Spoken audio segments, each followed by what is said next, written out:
Keith Self. I serve the 3rd District in the great state of Texas. So I've exposed a lot of paid protesters, people who are paid to agitate, even wearing Hamas headbands at multiple protests. And when I've asked police officers in New York City, they say that it's free speech, that if it was 100, 1,000 people with Hamas headbands, it would still be okay. Would you allow that in your state?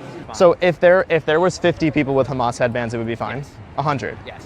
Even 1,000? Yes. Yes, you would allow it, but I would try to educate my people that Sharia is not allowed in the United States because Sharia is really incompatible with the United States Constitution. So it's an issue of Sharia. Who do you owe your allegiance to? Do you owe your allegiance to the U.S. Constitution or to some foreign culture, which it really is Sharia is? I'm noticing a trend of, even on the right, of not promoting a U.S.-Israel strong relationship. What do you say to this recent trend? I think it's a mistake.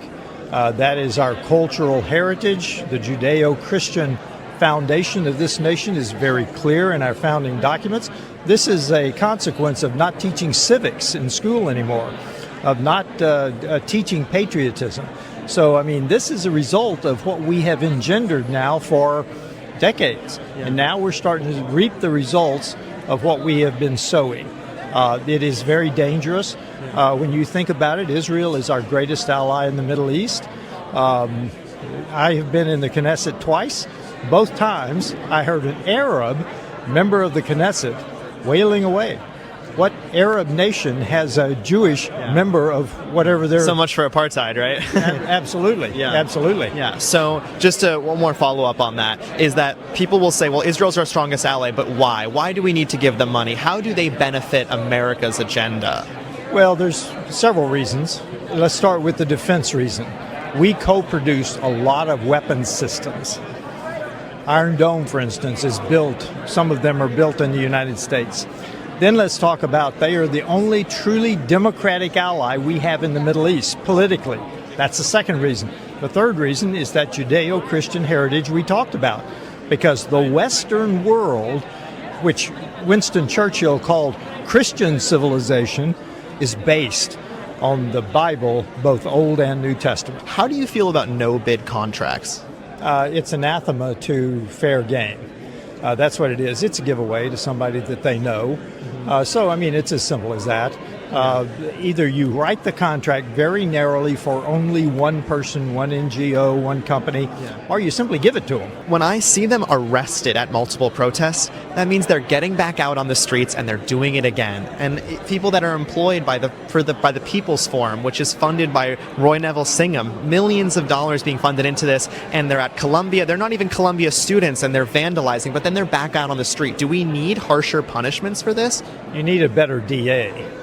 If the cop arrests someone and the DA, you know your elected DA, you're going to reap what you sow. Again, if you're electing a DA that's not going to prosecute anybody, then you're getting what you voted for.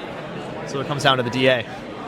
In many cases it does. Now, the cops also, they're going to respond. If the DA is not going to indict them, try them, then the cops are probably going to say, why do I waste my time to even arrest them? But it starts with the DA because the DA is the rule of law in major cities and counties across the country. So is there anything that Congress can do about it from like just a congressional level to combat it? Or it's strictly a DA thing? No, the DOJ has lots of tools to use. They've got the grants, they've got the pulling it into the federal statute because there are federal statutes. Now we have too many federal statutes, I'll admit, but we have federal statutes that cover most of what state statutes do. Sorry, well, what's next for you and what are you working on so that my audience can learn more about you and what you're doing? Well, I will tell you, my big issue is the debt and the deficit that we are balancing on the backs of our children and our grandchildren. At some point, this Republican conference in this Congress and in the Senate have got to say enough. We are not going to print more money. We're not going to balance our reckless spending on the backs of our children and our grandchildren.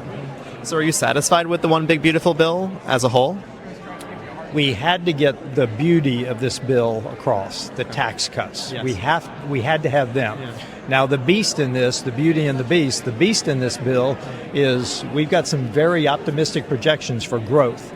I hope they come. I hope we just blow out the economy. A rising tide lifts all boats. Absolutely. But if we don't, we're back to those children and grandchildren bearing the brunt of it. Okay, what about the America Party starting? What is your reaction to that? A third party has never worked in this country. In fact, it can be detrimental, as we saw with Perot and Clinton.